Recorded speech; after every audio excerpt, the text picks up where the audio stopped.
कृष्ण, जय श्री हरि। आप सभी भक्तों का इस पावन कथा श्रवण में हृदय से स्वागत है। भगवान श्री हरि विष्णु, माता लक्ष्मी और दिव्य तेज के स्वामी सूर्य नारायण भगवान की कृपा से आज हम श्रवण करेंगे ज्येष्ठ मास महात्म्य के तीसरे अध्याय का अद्भुत और पुण्यदायक प्रसंग। आज की इस पावन कथा का प्रारंभ हम करेंगे विघ्नहर्ता प्रथम पूज्य श्री गणेश जी की मंगलमयी कथा से, जिनकी कृपा के बिना कोई भी शुभ कार्य पूर्ण नहीं होता। इसके बाद हम सुनेंगे वह दिव्य प्रसंग जिसमें बताया गया है भगवान सूर्य के पूजन का महत्व, व्रत और उसके उद्यापन का संपूर्ण विधान, द्वादश आदित्य अर्थात 12 आदित्यों के पवित्र नाम और रथ सप्तमी व्रत की महिमा, जो जीवन में आरोग्य, तेज और समृद्धि प्रदान करता है। इतना ही नहीं, आज की कथा में हम यह भी जानेंगे कि सूर्य देव का दिव्य रथ कैसा है, उसमें कौन कौन से देवता, नाग और दिव्य शक्तियां उनके साथ भ्रमण करती हैं और किस प्रकार यह संपूर्ण ब्रह्मांड उनके प्रकाश से संचालित होता है। हे प्रथम पूज्य श्री गणेश जी महाराज, आपकी कृपा से हमारे सभी विघ्न दूर हों और यह पावन कथा सफलता पूर्वक पूर्ण हो। हे सूर्य नारायण भगवान, आप समस्त जगत के प्रकाश स्वरूप हैं। आपकी कृपा से हमारे जीवन में तेज, आरोग्य और सुख समृद्धि बनी रहे। हे प्रभु, यदि इस स्तुति में कोई त्रुटि हो गई हो तो हमें क्षमा करें और अपने चरणों में स्थान दें। तो आइए भक्तों, मन को एकाग्र करके श्रद्धा और भक्ति भाव से इस दिव्य कथा का श्रवण करें। तो एक बार सभी भक्तजन प्रेम से बोलिए, सूर्य नारायण भगवान की जय। जय श्री गणेश। हे प्रिय भक्तों, आज हम एक ऐसी कथा का श्रवण करने जा रहे हैं जो हमें यह सिखाती है कि सच्ची श्रद्धा भाव से किया गया भक्ति कर्म कभी भी व्यर्थ नहीं जाता। भगवान अवश्य अपने भक्त की रक्षा करते हैं। एक गांव में एक सेठ जी अपने परिवार के साथ रहते थे। सेठ जी का गांव के पास ही शहर में एक बहुत बड़ा कारोबार भी था। सेठ जी गणेश जी के परम भक्त थे। वे पूरी श्रद्धा और विश्वास के साथ नियमित रूप से गणेश जी की पूजा किया करते थे।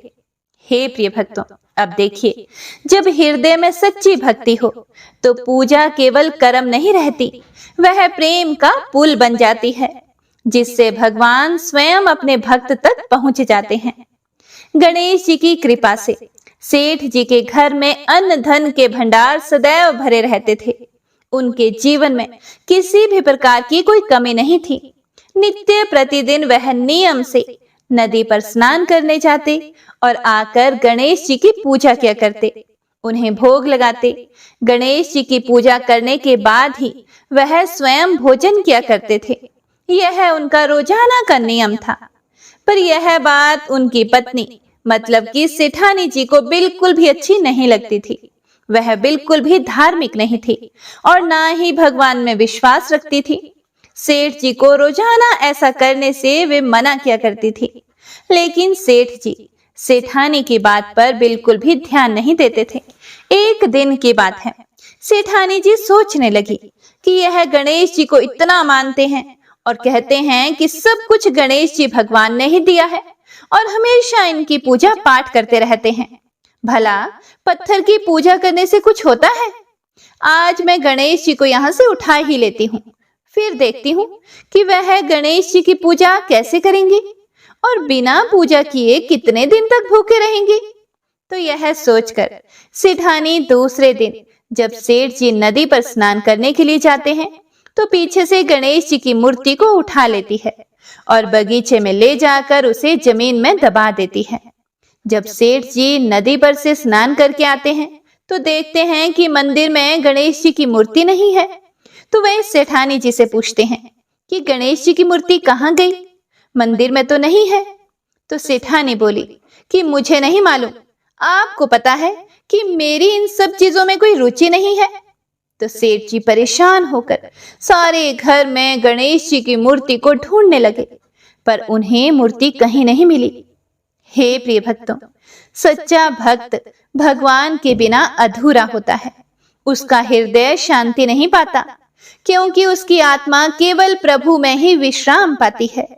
सेठानी ने कहा कि आप भोजन कर लो और काम पर जाओ। तो सेठ जी ने कहा, हे सेठानी, आज तक मैंने कभी भी गणेश जी को भोग लगाए बिना भोजन नहीं किया है, तो आज मैं कैसे कर लूंगा। सेठ जी ने अन्न जल त्याग दिया और मन ही मन गणेश जी का स्मरण करने लगे। कहने लगे कि हे प्रभु, मुझे लगता है कि आप मुझसे नाराज हो गए हैं। मेरी ही पूजा पाठ में कोई कमी रह गई थी, इसीलिए आप मुझे छोड़कर कहीं चले गए हैं। हे प्रभु, अगर मुझसे कोई गलती हो गई हो तो मुझे माफ कर दो और अपनी कृपा दृष्टि मुझ पर बरसाओ और मुझे दर्शन दो। हे प्रिय भक्तों, जब भक्ति सच्ची होती है तो भगवान को पुकारने की आवश्यकता नहीं पड़ती। वे स्वयं आकर अपने भक्त के कष्ट हर लेते हैं। सेठ जी ने प्रण कर रखा था कि जब तक मुझे गणेश जी दर्शन नहीं देंगे तब तक मैं अन्न जल ग्रहण नहीं करूंगा। तो इसी तरह पूरा दिन निकल गया। रात्रि में सेठ जी गणेश जी को याद करते करते सो गए। तो सेठ जी की सच्ची भक्ति से गणेश जी भगवान प्रसन्न हो गए और सेठ जी को सोए हुए नींद में दिखाई देने लगे, जैसे गणेश जी भगवान एक चूहे के साथ खेल रहे हैं और चूहे को खाने के लिए लड्डू देते हैं। तो वह चूहा लड्डू लेकर उछलता कूदता हुआ बगीचे में चला जाता है और वहां जाकर जमीन को खोदने लगता है। वहीं पर वह लड्डू डाल देता है। तो अचानक से सेठ जी की नींद खुल जाती है। तो वह सोचने लगते हैं कि मुझे इस तरह का सपना क्यों आया। फिर खड़े होकर बगीचे में चले जाते हैं और उसी जगह को जाकर खोदते हैं जिस जगह को अपने सपने में चूहे को लड्डू दबाते हुए देखा था। तो जैसे ही थोड़ी सी मिट्टी हटाई तो हटाते ही एक कपड़े के अंदर लपेटे हुए गणेश जी महाराज की मूर्ति मिल गई। तो यह देखकर सेठ जी बड़े ही खुश हुए और मूर्ति को लाकर नहला धुलाकर मंदिर में विराजमान कर दिया और पूजा पाठ करने लगे। घंटी की आवाज सुनकर सेठानी की नींद खुल गई। तो सेठानी मंदिर में आकर देखती है तो गणेश जी की मूर्ति वहां पर विराजमान थी और सेठ जी पूजा पाठ कर रहे थे। यह सब देखकर सेठानी को बड़ी हैरानी हुई और वह हाथ जोड़कर सेठ जी से माफी मांगने लगी और गणेश जी को छिपाने वाली सारी बात सेठ जी को बता दी। तब सेठ जी कहते हैं कि अब तो तुम्हें विश्वास हो गया होगा कि यह सब कुछ गणेश जी भगवान ने दिया है। तब सेठानी शर्मिंदा होते हुए बोली कि मुझसे बहुत बड़ी गलती हो गई। आज के बाद मैं भी तुम्हारे साथ रोजाना नियम से गणेश जी भगवान की पूजा किया करूंगी। हे प्रिय भक्तों, इस प्रकार गणेश जी ने यह सिद्ध कर दिखाया कि सच्ची श्रद्धा भाव से किया गया नाम स्मरण कभी व्यर्थ नहीं जाता। जो उनके चरणों में निष्ठा रखता है उसका जीवन सदैव मंगलमय होता है। उसी दिन से सेठ और सेठानी प्रेम पूर्वक पूरे श्रद्धा भाव से गणेश जी भगवान की पूजा करने लगे। हे विघ्न विनाशक, हे श्री गणेश जी महाराज, जिस प्रकार आपने सेठ जी पर अपनी कृपा बरसाई, वैसे ही हम सब पर भी अपनी कृपा दृष्टि बनाए रखिए। जो भी भक्त आपकी पूजा पाठ करके इस कथा को सुने, उसकी सारी मनोकामनाएं पूर्ण करना। तो एक बार सभी भक्तजन प्रेम से बोलिए, गणेश जी महाराज की जय। हे प्रिय भक्तों, तो आइए अब सुनते हैं आज की महत्तम कथा। भगवान श्री कृष्ण ने कहा, हे सांब, अब मैं सूर्य के विशिष्ट अवसरों पर होने वाले व्रत, उत्सव और पूजन की विधियों का वर्णन करता हूँ। उन्हें तुम ध्यान से सुनो।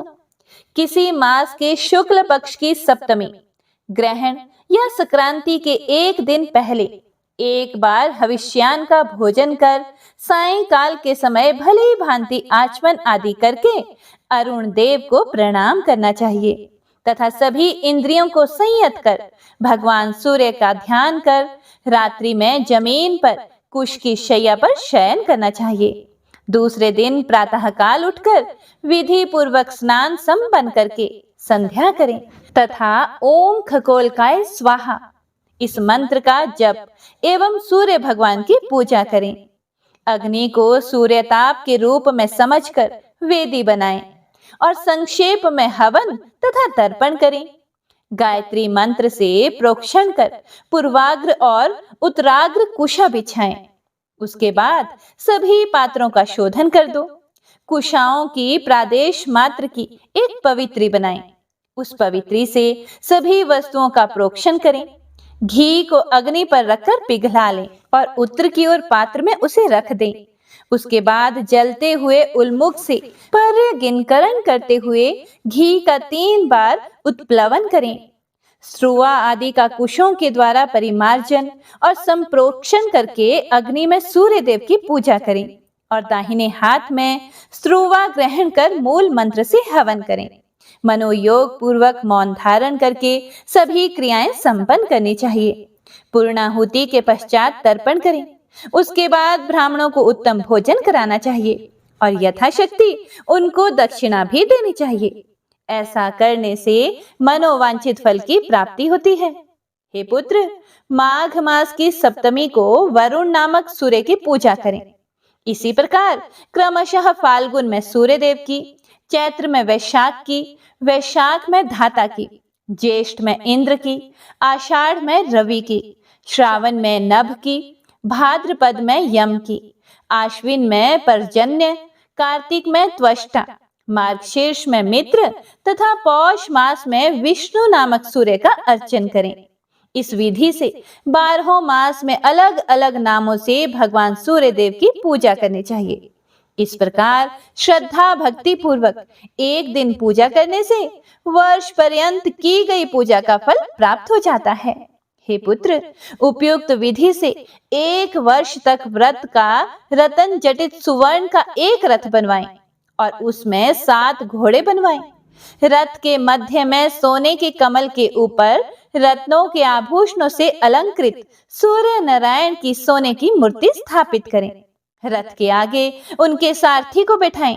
उसके बाद 12 ब्राह्मणों में 12 महीनों के सूर्यों की भावना करके 13वें मुख्य आचार्य को साक्षात सूर्य नारायण समझकर उनकी पूजा करें तथा उन्हें रथ, छत्र, भूमि, गौ आदि समर्पित करें। इसी प्रकार रत्नों के आभूषण, वस्त्र, दक्षिणा और एक एक घोड़ा उन 12 ब्राह्मणों को दें तथा हाथ जोड़कर इस प्रकार से प्रार्थना करें कि हे ब्राह्मण देवताओं, इस सूर्य व्रत के उद्यापन करने के बाद यदि असमर्थतावश कभी सूर्य व्रत ना कर सकूं तो मुझे दोष ना लगे। ब्राह्मणों के साथ आचार्य भी एवमस्तु ऐसा कहकर यजमान को आशीर्वाद दें और कहे, सूर्य भगवान तुम पर प्रसन्न हो। जिस मनोरथ की पूर्ति के लिए तुमने यह व्रत किया है और भगवान सूर्य की पूजा की है, वह तुम्हारा मनोरथ सिद्ध हो और भगवान सूर्य उसे पूरा करें। अब व्रत ना करने पर भी तुमको दोष नहीं होगा। इस प्रकार आशीर्वाद प्राप्त करके दीनों, अंधों तथा अनाथों को यथाशक्ति भोजन कराएं और ब्राह्मणों को भोजन कराकर दक्षिणा देकर व्रत की समाप्ति करें। जो व्यक्ति इस सप्तमी व्रत को 1 वर्ष तक करता है, वह 100 योजन लंबे चौड़े देश का धार्मिक राजा होता है और इस व्रत के फल से 100 वर्षों से भी अधिक निष्कंटक राज्य प्राप्त होता है।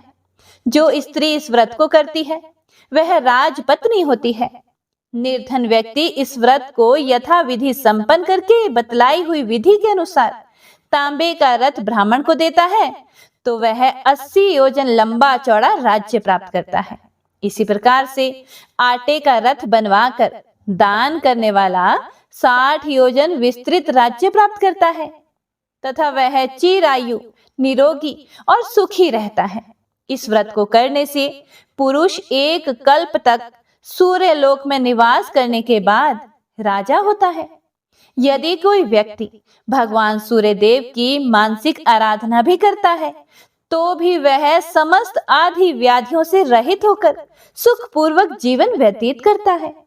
जिस प्रकार भगवान सूर्य को कोहरा स्पर्श नहीं कर पाता, उसी प्रकार मानसिक पूजा करने वाले साधक को किसी भी प्रकार की आपत्तियां स्पर्श तक नहीं कर पाती। यदि किसी ने मंत्रों के द्वारा भक्ति पूर्वक विधि विधान से व्रत संपन्न करते हुए भगवान सूर्य नारायण की आराधना की हो तो फिर तो उसके विषय में कहना ही क्या है भला। इसीलिए अपने कल्याण के लिए भगवान सूर्य की पूजा अवश्य करनी चाहिए। हे पुत्र, सूर्य नारायण ने इस विधि विधान को स्वयं अपने मुख से मुझे कहा था। आज तक उसे गुप्त रखकर पहली बार मैंने तुमसे कहा है। मैंने इसी व्रत के प्रभाव से हजारों पुत्र और पौत्रों को प्राप्त किया है और दैत्यों को जीता है, देवताओं को वश में किया है और मेरे इस चक्र में सदा सूर्य भगवान निवास करते हैं। नहीं तो भला इस चक्र में इतना तेज कैसे होता। यही कारण है कि सूर्य नारायण का नित्य जप, ध्यान, पूजन आदि करने से मैं जगत का पूज्य हूँ। हे पुत्र, तुम भी मन, वाणी तथा कर्म से सूर्य नारायण भगवान की आराधना करो। ऐसा करने से तुम्हें विविध सुख प्राप्त होंगे। जो पुरुष भक्ति पूर्वक इस विधान को सुनता है वह भी पुत्र, पौत्र, आरोग्य एवं लक्ष्मी को प्राप्त करता है और सूर्य लोक को भी प्राप्त हो जाता है।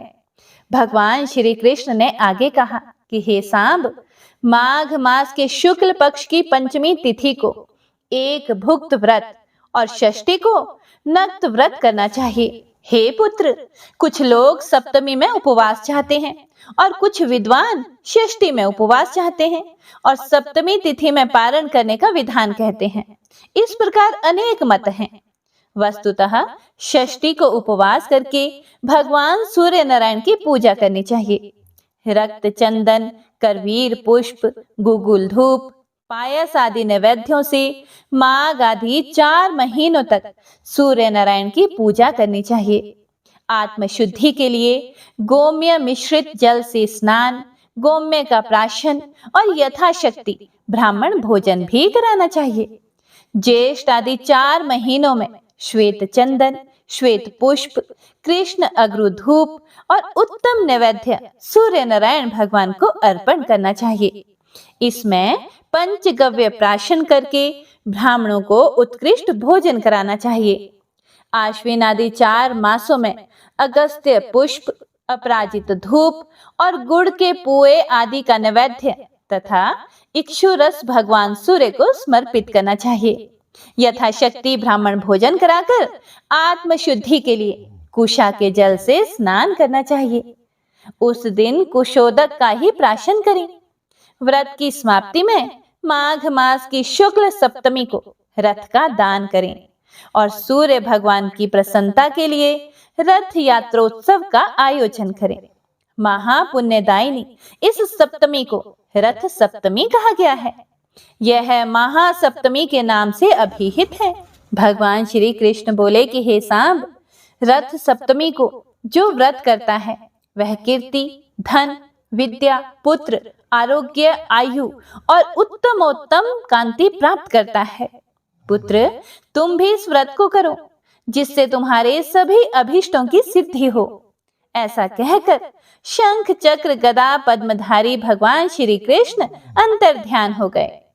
फिर आगे सुमंतु ने कहा कि हे राजन, उनकी आज्ञा पाकर सांब ने भी भक्ति पूर्वक सूर्य नारायण की आराधना में तत्पर होकर रथ सप्तमी का व्रत किया और कुछ ही समय में रोग मुक्त होकर मनोवांछित फल प्राप्त किया। तो आगे अब सुनते हैं सूर्य देव के रथ और उसके साथ भ्रमण करने वाले देवता नाग आदि का वर्णन। हे प्रिय भक्तों, राजा शतानीक ने पूछा कि हे मुने, सूर्य नारायण की रथ यात्रा किस विधान से करनी चाहिए? रथ कैसा बनाना चाहिए? इस रथ यात्रा का प्रचलन मृत्यु लोक में किसके द्वारा हुआ? इन सब बातों को आप कृपया करके अब मुझे बताइए। फिर सुमंतु मुनि बोले कि हे राजन, किसी समय सुमेरु पर्वत पर समासीन भगवान रुद्र ने ब्रह्मा जी से पूछा कि हे ब्रह्मा जी, इस लोक को प्रकाशित करने वाले भगवान सूर्य किस प्रकार के रथ में बैठकर भ्रमण करते हैं, इसे आप मुझे बताएं। फिर ब्रह्मा जी ने कहा, हे त्रिलोचन, सूर्य नारायण जिस प्रकार के रथ में बैठकर भ्रमण करते हैं उसका मैं वर्णन करता हूँ, आप सानंद सुने। एक चक्र 3 नाभि, 5 अरे तथा सुवर्णमय अति कांतिमान 8 बंधों से युक्त और 1 नेमी से सुसज्जित इस प्रकार के 10,000 योजन लंबे चौड़े अतिशय प्रकाशमान स्वर्ण रथ में विराजमान भगवान सूर्य विचरण करते रहते हैं। रथ के उपस्थ से ईशा दंड 3 गुना अधिक है। यहीं उनके सारथी अरुण बैठते हैं। इनके रथ का जुआ सोने का बना हुआ है। रथ में वायु के समान वेगवान छंद रूपी 7 घोड़े जुते रहते हैं। संवत्सर में जितने अवयव होते हैं वे ही रथ के अंग हैं। तीनों काल चक्र की 3 नाभियां हैं। 5 ऋतुएं अरे हैं। 6ठी ऋतु नेमी है। दक्षिण और उत्तर ये 2 अयन रथ के दोनों भाग हैं। मुहूर्त रथ के इशु, कला, शम्य, काष्ठाएं, रथ के कोण, क्षण, अक्षदंड, निमेष, रथ के कर्ण, ईशादंड लव, रात्रि वरुथ, धर्म रथ का ध्वज, अर्थ और काम धुरी का अग्रभाग, गायत्री, त्रिष्टुप, जगती, अनुष्टुप, पंक्ति, बृहति तथा उष्णिक ये 7 छंद 7 अश्व हैं। धुरी पर चक्र घूमता है। इस प्रकार के रथ में बैठकर भगवान सूर्य निरंतर आकाश में भ्रमण करते रहते हैं। देव, ऋषि, गंधर्व, अप्सरा, नाग, ग्रामणी और राक्षस सूर्य के रथ के साथ घूमते रहते हैं। 2-2 मासों के बाद इनमें परिवर्तन हो जाता है। धाता और अर्यमा ये 2 आदित्य, पुलत्स्य तथा पुलह नामक 2 ऋषि, खंडक, वासुकी नामक 2 नाग, तुम्बुरु और नारद ये 2 गंधर्व, कृतुस्थला तथा पुंजिक स्थला ये अप्सराएं, रथ कृत्स्र तथा रथौजा ये 2 यक्ष, हेथी तथा प्रहेती नाम के 2 राक्षस ये क्रमशः चैत्र और वैशाख मास में रथ के साथ चला करते हैं। मित्र तथा वरुण नामक 2 आदित्य, अत्रि तथा वशिष्ठ ये 2 ऋषि, तक्षक और अनंत 2 नाग, मेनका तथा सहजन्या ये 2 अप्सराएं, हाहा हुहु 2 गंधर्व, रथस्वान तथा रथचित्र ये 2 यक्ष, पौरुषेय तथा बध नामक 2 राक्षस क्रमशः ज्येष्ठ तथा आषाढ़ मास में सूर्य रथ के साथ चला करते हैं।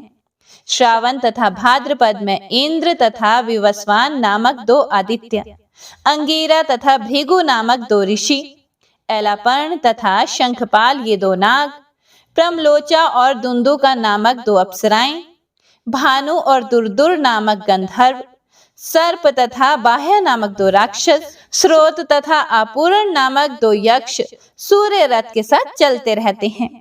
आश्विन और कार्तिक मास में पर्जन्य और पूषा नाम के 2 आदित्य, भारद्वाज और गौतम नामक 2 ऋषि, चित्रसेन तथा वसुरुचि नामक 2 गंधर्व, विश्ववाची तथा घृताची नाम की 2 अप्सराएं, एरावत और धनंजय नामक 2 नाग एवं सेनजीत तथा सुषेण नामक 2 यक्ष, आप एवं वात नामक 2 राक्षस सूर्य रथ के साथ चला करते हैं। मार्गशीर्ष तथा पौष मास में अंशु तथा भग नामक 2 आदित्य, कश्यप और क्रतु नामक 2 ऋषि, महापद्म और करकोटक नामक 2 नाग, चित्रांगद और अरणायु नामक 2 गंधर्व, सहा तथा सहस्या नामक 2 अप्सराएं, तक्षर्य तथा अरिष्टनेमि नामक यक्ष, आप तथा वात नामक 2 राक्षस सूर्य रथ के साथ चला करते हैं। माघ फाल्गुन में क्रमशः पूषा तथा जिष्णु नामक 2 आदित्य, जमदग्नि और विश्वामित्र नामक 2 ऋषि, काद्रवेय और कमलाश्वतर ये 2 नाग, धृतराष्ट्र तथा सूर्यवर्चा नामक 2 गंधर्व, तिलोत्मा और रंभा ये 2 अप्सराएं तथा सेनजीत और सत्यजीत नामक 2 यक्ष, ब्रह्मोपेत तथा यज्ञोपेत नामक 2 राक्षस सूर्य रथ के साथ चला करते हैं। फिर ब्रह्मा जी ने आगे कहा कि हे रुद्रदेव जी, सभी देवताओं ने अपने अंश रूप से विविध अस्त्र शस्त्रों को भगवान सूर्य की रक्षा के लिए उन्हें दिया है। इस प्रकार सभी देवता उनके रथ के साथ साथ भ्रमण करते रहते हैं। ऐसा कोई भी देवता नहीं है जो रथ के पीछे ना चले। इस सर्व देवमय सूर्य नारायण के मंडल को ब्रह्मवेत्ता, ब्रह्म स्वरूप याज्ञिक यज्ञ स्वरूप, भगवत भक्त विष्णु स्वरूप तथा शैव शिव स्वरूप मानते हैं। ये स्थानाभिमानी देवगण अपने तेज से भगवान सूर्य को आप्यायित करते रहते हैं। देवता और ऋषि निरंतर भगवान सूर्य की स्तुति करते रहते हैं। गंधर्व गण गान करते रहते हैं तथा अप्सराएं रथ के आगे नृत्य करती हुई चलती रहती हैं। राक्षस रथ के पीछे पीछे चलते हैं। 60,000 बालखिल्य ऋषिगण रथ को चारों ओर से घेर कर चलते हैं। दिवसपति और स्वयंभू रथ के आगे, भर्ग दाहिनी ओर, पद्मज बाईं ओर, कुबेर दक्षिण दिशा में, वरुण उत्तर दिशा में, वितिहोत्र और हरि रथ के पीछे चलते हैं। रथ के पीठ में पृथ्वी, मध्य में आकाश, रथ की कांति में स्वर्ग, ध्वजा में दंड, ध्वजाग्र में धर्म, पताका में रिद्धि वृद्धि और श्री निवास करती हैं। ध्वज दंड के ऊपरी भाग में गरुड़ तथा उसके ऊपर वरुण स्थित हैं। मैनाक पर्वत छत्र का दंड हिमाचल छत्र होकर सूर्य के साथ रहते हैं। इन देवताओं का बल, तप, तेज, योग और तत्व जैसा है वैसे ही सूर्य देव तपते हैं। ये ही देवगण तपते हैं, बरसते हैं, सृष्टि का पालन पोषण करते हैं, जीवों के अशुभ कर्म को निवृत्त करते हैं, प्रजाओं को आनंद देते हैं और सभी प्राणियों की रक्षा के लिए भगवान सूर्य के साथ भ्रमण करते रहते हैं। अपनी किरणों से चंद्रमा की वृद्धि करके सूर्य भगवान देवताओं का पोषण करते हैं। शुक्ल पक्ष में सूर्य किरणों से चंद्रमा की क्रमशः वृद्धि होती है और कृष्ण पक्ष में देवगण उसका पान करते हैं। अपनी किरणों से पृथ्वी का रस पान करके सूर्य नारायण वृष्टि करते हैं। इस वृष्टि से सभी औषधियां उत्पन्न होती हैं तथा अनेक प्रकार के अन्न भी उत्पन्न होते हैं, जिससे पितरों और मनुष्यों की तृप्ति होती है। एक चक्र वाले रथ में भगवान सूर्य नारायण बैठकर एक अहोरात्र में 7 द्वीप और समुद्रों से युक्त पृथ्वी के चारों ओर घूमते रहते हैं। एक वर्ष में 360 बार भ्रमण करते हैं। इंद्र की पुरी अमरावती में जब मध्याह्न होता है, तब उस समय यम की संयमनी पुरी में सूर्योदय होता है। वरुण की सुखा नाम की नगरी में अर्धरात्रि होती है और सोम की विभा नामक नगरी में सूर्यास्त होता है। संयमनी में जब मध्याह्न होता है, तब सुखा में उदय होता है। अमरावती में अर्धरात्रि तथा विभा में सूर्यास्त होता है। सुखा में जब मध्याह्न होता है, उस समय विभा में उदय होता है। अमरावती में आधी रात और संयमनी में सूर्यास्त होता है। विभा नगरी में जब मध्याह्न होता है, तब अमरावती में सूर्योदय, संयमनी में आधी रात और सुखा नाम की वरुण की नगरी में सूर्यास्त होता है। इस प्रकार मेरु पर्वत की प्रदक्षिणा करते हुए भगवान सूर्य का उदय और अस्त होता है। प्रभात से मध्याह्न तक सूर्य किरणों की वृद्धि और मध्याह्न से अस्त तक ह्रास होता है। जहाँ सूर्य उदय होता है वह पूर्व दिशा होती है और जहाँ अस्त होता है वह पश्चिम दिशा होती है। एक मुहूर्त में भूमि का 30वां भाग सूर्य लांघ जाते हैं। सूर्य भगवान के उदय होते ही प्रतिदिन इंद्र पूजा करते हैं। मध्याह्न में यमराज, अस्त के समय वरुण और अर्धरात्रि में सोम पूजन करते हैं। विष्णु, शिव, रुद्र, ब्रह्मा, अग्नि, वायु, नृति, ईशान आदि सभी देवगण रात्रि की समाप्ति पर ब्रह्म वेला में कल्याण के लिए सदा भगवान सूर्य की आराधना करते रहते हैं। जय श्री हरि। ओम नमो नारायणाय। तो आज की महात्म्य कथा का यह अध्याय यहीं समाप्त होता है। इससे आगे का वर्णन आप सभी भक्तजन अगले अध्याय में जरूर सुनिएगा। तो आइए भक्तों, अब सुनते हैं श्री सूर्यदेव चालीसा। श्री रवि हरत हो घोरतम, अगणित किरण पसारी, वंदन करु तब चरणन में, अर्घ देउ जलधारी। सकल सृष्टि के स्वामी हो, सचराचर के नाथ, निस्दिन होत तुमसे ही, होवत संध्या प्रभात। जय भगवान सूर्य तमहारी, जय खगेश दिनकर शुभकारी, तुम हो सृष्टि के नेत्र स्वरूपा, त्रिगुणधारी त्रैवेद स्वरूपा। तुम ही करता पालक संहारक, भुवन चतुर्दर्श के संचालक। सुंदर बदन चतुर्भुजधारी, रश्मि रथी तुम गगन विहारी।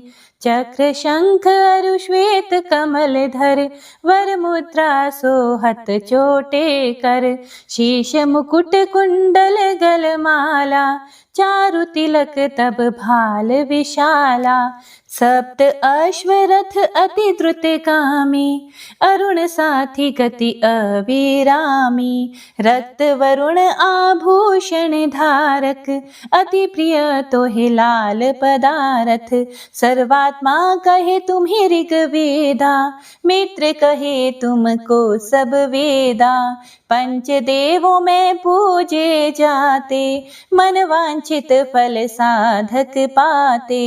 द्वादश नाम जाप उद्धारक, रोग शोक अरु कष्ट निवारक। माँ कुंती तब ध्यान लगायो, दानवीर सुत कर्ण सो पायो।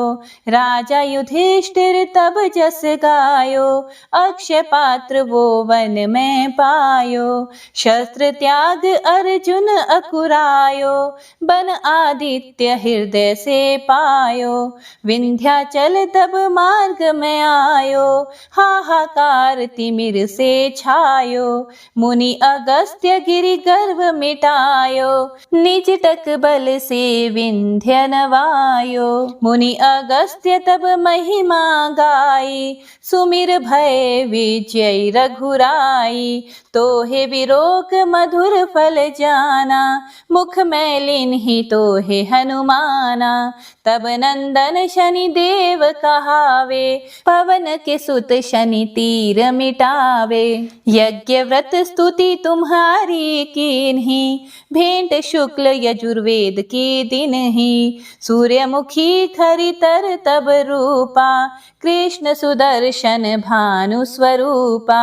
नमन तोहे ओंकार स्वरूपा, नमन आत्मा अरु काल स्वरूपा। दिग दिगंत तब तेज प्रकाशे, उज्ज्वल रूप तुम ही आकाशे। दश दिगपाल करत तब सुमिरन, अंजलि नित्य करत हैं अर्पण। त्रिविध ताप हरता तुम भगवन, ज्ञान ज्योति करता तुम भगवन। सफल बनावे तब आराधना, गायत्री जप सरल है साधन। संध्या त्रिकाल करत जो कोई, पावे कृपा सदा तब वो ही। चित शांति सूर्याष्टक देव, व्याधि अपाधि सब हर लेवे। अष्टदल कमल यंत्र शुभकारी, पूजा उपासन तब सुखकारी। माघ मास शुद्ध सप्तमी पावन, आरंभ हो तब शुभ व्रत पालन। भानु सप्तमी मंगलकारी, भक्ति दायिनी दोषण हारी। रविवासर जो तुमको ध्यावे, पुत्रादिक दुख वैभव पावे। पाप रूपी पर्वत के विनाशी, व्रज रूप तुम हो अविनाशी। राहु आन तब ग्रास बनावे, ग्रहण सूर्यता को लग जावे। धर्म दान तप करते हैं साधक, मिटत राहु तब पीड़ा बाधक। सूर्य देव तब कृपा कीजे, दीर्घ आयु बल बुद्धि दीजे। सूर्य उपासना कर नित ध्यावे, कुष्ठ रोग से मुक्ति पावे। दक्षिण दिशा तोरी गति जावे, दक्षिणायन वो ही कहलावे। उत्तर मार्गी तोरो रथ होवे, उत्तरायण तब वो कहलावे। मन अरु वचन कर्म हो पावन, संयम करता भलित आराधना। भरत दास चिंतन करत, घर दिन कर तब ध्यान। रखियो कृपा इस भक्त पे, तुम्हारी सूर्य भगवान।